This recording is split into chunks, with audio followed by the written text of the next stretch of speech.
Det är om... Jag tänkte tipsa om hur ögonbryn så här, hur de sitter hela dagen. Och det är... Jag tar bara, eller jag såklart, ögonbrynspenna. Spelar ingen roll, mascara eller vanligt. Och så en borste. Och så hårspray. Så efter man först har man på så här. Nu har jag den så mycket sånt. Så borst. Sprutar man, vad heter det? På borsten.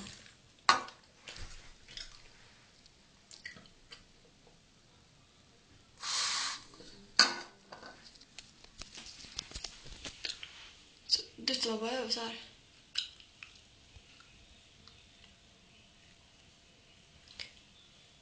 Ja, nej, det är ju lite sätt. Inte liksom, de håller ju så här fasta.